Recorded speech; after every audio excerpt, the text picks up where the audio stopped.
It's time for this week's episode of Brandon Sports Talk, featuring in-depth interviews from those who are trending in the world of athletics. And now, here's the host of Brandon Sports Talk, Brandon Pate.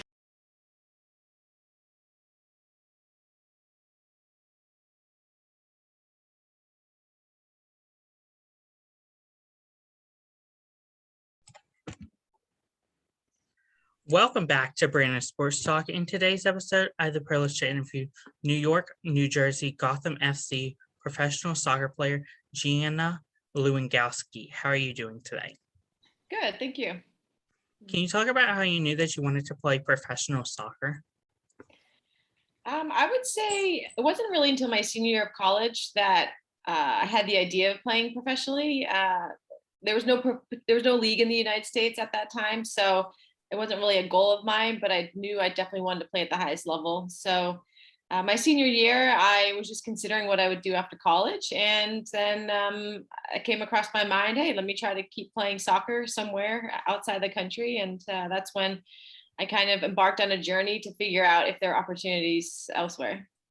What was your college time playing with, obviously, Lee University? I really enjoyed it. It was close to home. It was about 15 minutes from my family's home, and just staying local was nice to have family and some friends come out to games all the time. And just playing locally, I think it's just a different feeling of being from the area and representing your hometown and just competing at that level in college. What was the feeling like of obviously putting on that jersey, knowing the hometown, representing the hometown? I think it was just an honor. It was an honor being able to represent your hometown. And I had some friends as well. One other good friend that I grew up with that went to Lehigh. And freshman year, I think our coach brought in about 10 new girls. And I think for us, it was a point of change that he wanted to implement in that entire program, that organization. And we were that team that class to kind of turn things around. And yeah, it was just an honor to be able to step on that field, to wear a jersey with your teammates from freshman year to seniors in college. So it was a big honor to do that. Of course, growing up a soccer fan, did you know at such a young age you wanted to play for that university? I did not. Actually, I grew up in the Lehigh Valley, grew up in Coopersburg, went to high school in Allentown, and never really ventured to Bethlehem. And Bethlehem is where, Lehigh is in Bethlehem. So I didn't really know much about Bethlehem, but it was almost a new city for me growing up. So I didn't really consider it. But once my senior year of high school, I looked at different colleges in the Patriot League. I wanted to stay within the Patriot League, and Lehigh is definitely one of my choices. What was it like playing for New Hampshire? For Northampton Laurels, it was the local amateur team in our area, and it was a brand new team when I was there as well. So it was nice in the off season, in the summertime, to play locally, get some games in with some good players at the highest level at that time, because there was no pro league. So it was just great to be able to still play and have an opportunity to be competitive and enjoy what you do. What was it like for you to play professionally internationally? For me, it was an amazing experience just to have that opportunity to go overseas. I have some family over there who really were integral in helping me move over there, integrate into the society, culture, language. And I think just signing my first professional contract, that was the place that I signed it, and just for me was an amazing experience, just knowing that I could play at that level and then be in a different country and experience different culture, mentality, style of play, and language. What was that feeling like of signing your first professional contract overseas for the FFC? It was a great feeling. It took a while. It took about a month after I joined the team. I was training with them for about a month long tryout, and at the end they just said, "Yep, we're gonna keep you." And I was like, "What?" So it was pretty surreal, and it didn't really hit me until we were partway into the season when I was playing games, and fortunately was able to start for them right away, and just putting on that jersey and playing with some of the best German national team players at that time, and also some international players that were on Frankfurt's team at that time too. What was it like coming back, obviously, to the United States to play with Western New York? So one of my dreams were always to play locally meaning like in the United States. And I know there was no league when I left the States in 2007, but my goal and dream was always to come back to the States whenever there was a league. And I waited it out a little bit until 2011 to play in the league, just to kind of see from afar how sustainable will this league be. And so 2011, I had that chance to play with Western New York Flash, and it was a great experience just being back in the States, playing among Americans, speaking English again in training and in games, and just getting that American style of play, that experience, and just being around Americans again. What was it like going from the Flash to the Munch? To Bayern Munich. Mhm. Yeah, so it was so the league had folded again, unfortunately, in 2000 after the 2011 season in the United States. So fortunately the WPS had folded, and I didn't really have any other choices but to go back to Germany. I went back to Frankfurt for 1 year, and then after that year, I knew as an American, a foreigner living in a different country, I just wanted to experience another type of style of play, culture, language. And I actually looked at Sweden. I looked in France to see if there were opportunities to play there. Unfortunately, with the seasons overlapping, it didn't really work out. But I got a call from Bayern Munich in 2011, and actually beginning of 2012. And they asked if I wanted to join the team. And I said, why not? I want to transfer away from Frankfurt and get a new experience of living somewhere else. And Bayern at the time wasn't maybe the best soccer team, but on the field or on paper, but they had a big goal and vision to bring the women's program up higher up in the table. And yeah, the men's side, as you know, is very successful. And just for me to be able to live down in Bayern Munich and in Munich area was just an opportunity I couldn't pass. How did it feel whenever the U.S. women's national team called you up to play against China in 2012?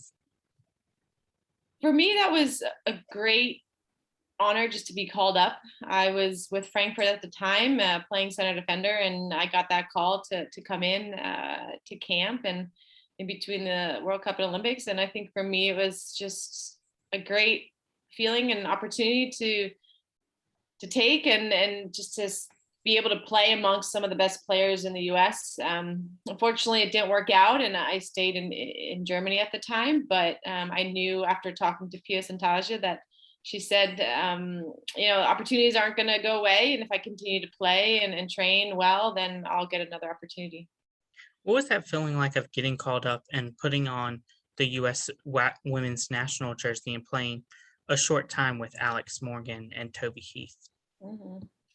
So then in 2015, I got another call to go to the national team, and that's when I was with Bayern Munich. And for me, I didn't really think another call up would come, but when I got that call up, it was just a mixture of emotions, kind of surreal. Like, is this really happening? I'm 30 years old, do they really want to bring me in? And I think it was great timing just because my season was over and in Germany, and it was the summertime in the States, and they just wanted to bring in new players, get a look at other people, other Americans, and in the league, but also overseas. And for me, it was just a mixture of emotions, of excitement, obviously a little bit of nervousness, and just like really uncertainty. Just like, hey, I'm gonna take this opportunity, just enjoy each day that I can play with Alex Morgan and Tobin Heath and all the other players that were present at the time, and just experience a higher level of professionalism, standards, and expectations. What was the feeling like of obviously putting on the U.S. women's national jersey? Yeah, I think it's just a complete honor that you have of being able to step onto the field too, and for your national team. It's the highest level of being able to play with the best in the U.S. and some of the best in the world, and just had that feeling of, okay, I accomplished this. I was able to at least step on the field for a couple minutes and wear that jersey, and I still have that jersey now. And it's just a great symbol of just achievement, accomplishment, but of humility and of just, hey, like I want to keep getting better and striving to get better. I know that my career is probably towards the end, but I still am enjoying the game, and every time I get to put on a jersey, I try to appreciate every opportunity. What was it like playing in the Victor Tour in 2015 when you got that call up? Mm-hmm. Yeah, it was great. That was the first camp I was able to be at, and just to be a part of all those girls after the victory tour or after the World Cup and them winning and being part of that victory tour and just kind of just seeing that environment that they're in and just celebrating that with them and celebrating the girls that won and the girls that were retiring that year as well. And just be a part of that was amazing. Of course, going from obviously playing with the U.S. women's national team, going all the way to obviously where you are now with New Jersey Gotham FC. What was that like for you?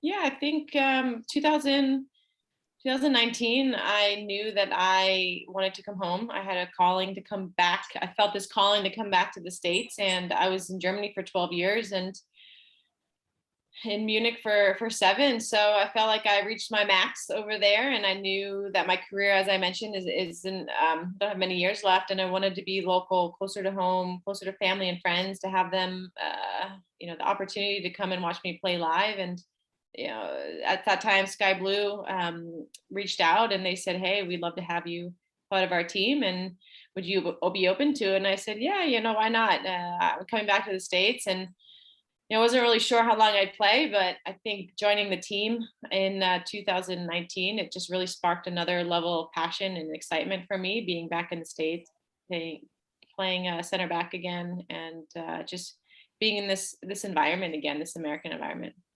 What was that feeling like of putting on the sky blue jersey?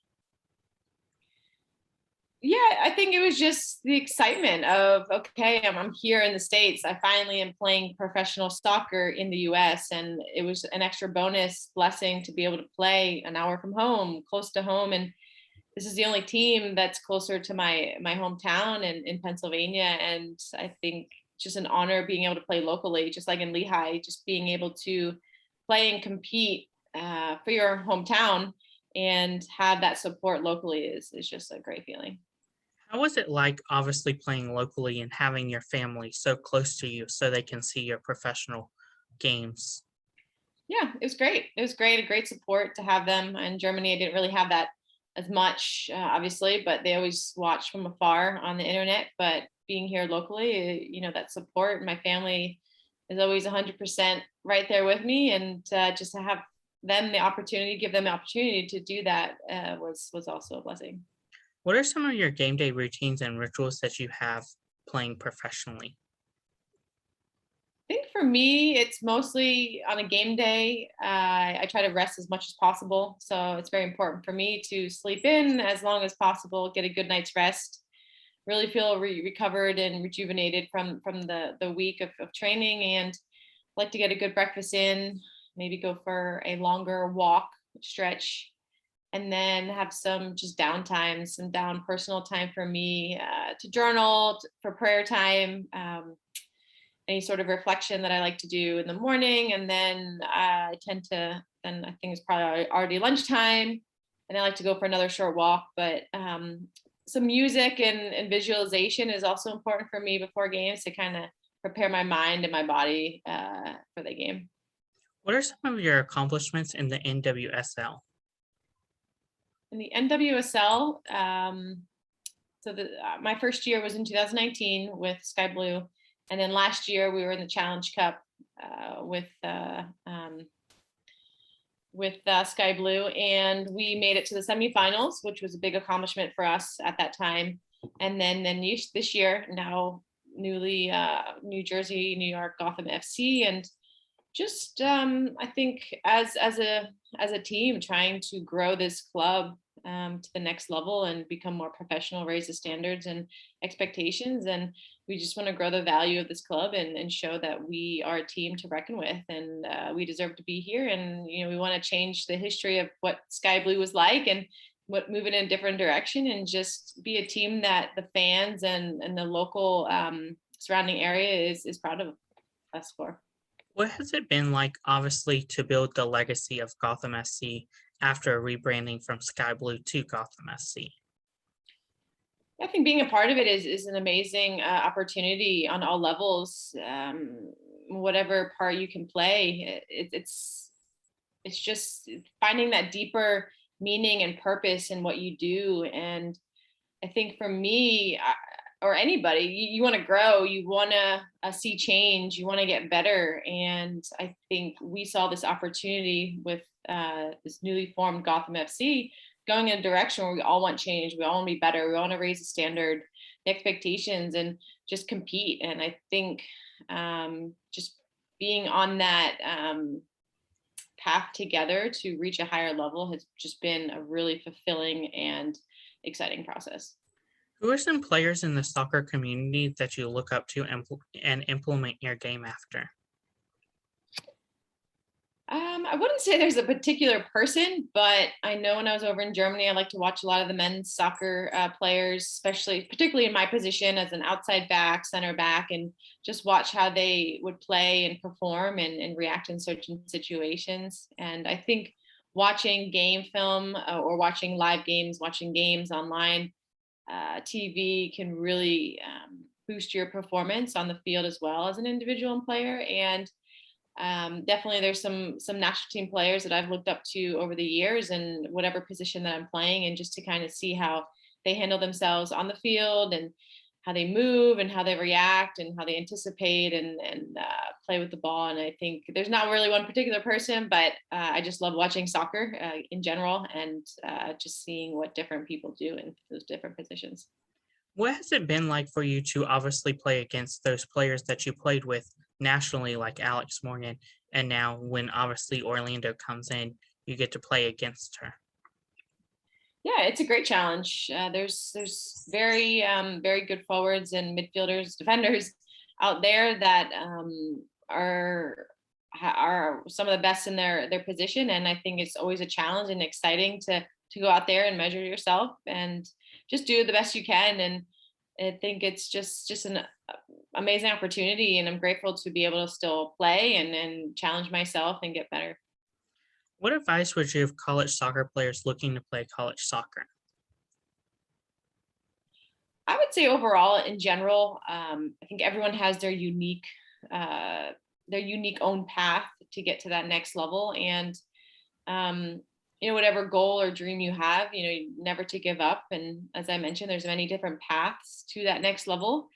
And, as long as you find a place, a team where you are enjoying the game, your surroundings, you're growing, you're learning on and off the field, you'll automatically get to that next level.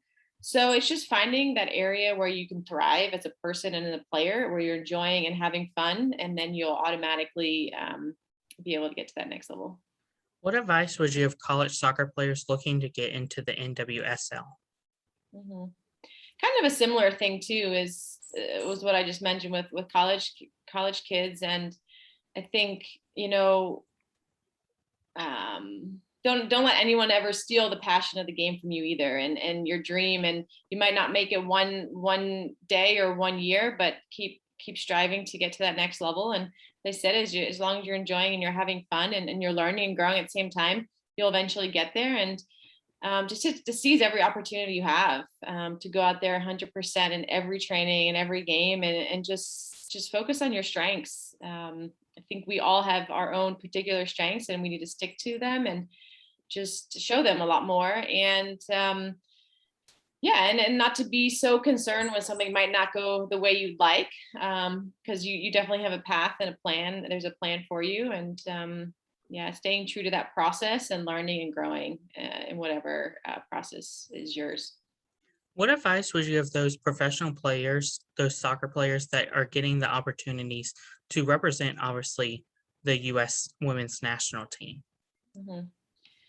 Yeah, very similar too. I think it's just a great opportunity, in each training, each game, just to step out there, give 100%. And I think also too, just the openness and willingness to learn and grow and to be variable, adaptable, to be very disciplined and hardworking. And I think the more that we can take in as players and the more feedback, the positive feedback, and also some of like the critical feedback that we might need to get to that next level is just to be open to improve your game. I think we can never stop learning. I'm still learning at my age, and that's so important. But just to stay humble through the process and continue to take in as much feedback as you can. The game is ever changing.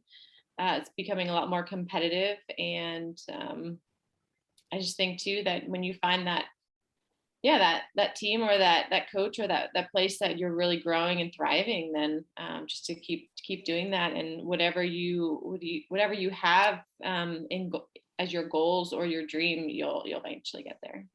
What are some of your goals and dreams as you obviously move forward in your soccer professional career? I think for me right now, some of my goals are just to mostly just stay healthy and be available for each game, each match moving forward. And obviously I would love to win a championship before I retire with Gotham FC. So that's definitely a dream and a goal of mine as a team. And I would just love to be a part of that as well. So a personal individual goal would just to be as well to stay healthy and fit and to just keep getting better in the position that I'm playing, and to be, I think, more of a leader on the field as well, and off the field to help share my own personal experiences and give that further back to the younger generation, and just help our team as a whole grow in any way I can. That's wonderful. Where can my listeners find you at on social media? So I am on Instagram and Twitter. My handle is GLL088. And then I'm on Facebook. I have a Facebook fan page at Gina Lewandowski, and LinkedIn I'm also on, but that's about it. Thank you again, Gina Lewandowski, for your interview, and best of luck in your future with Gotham FC. Thank you. Appreciate it.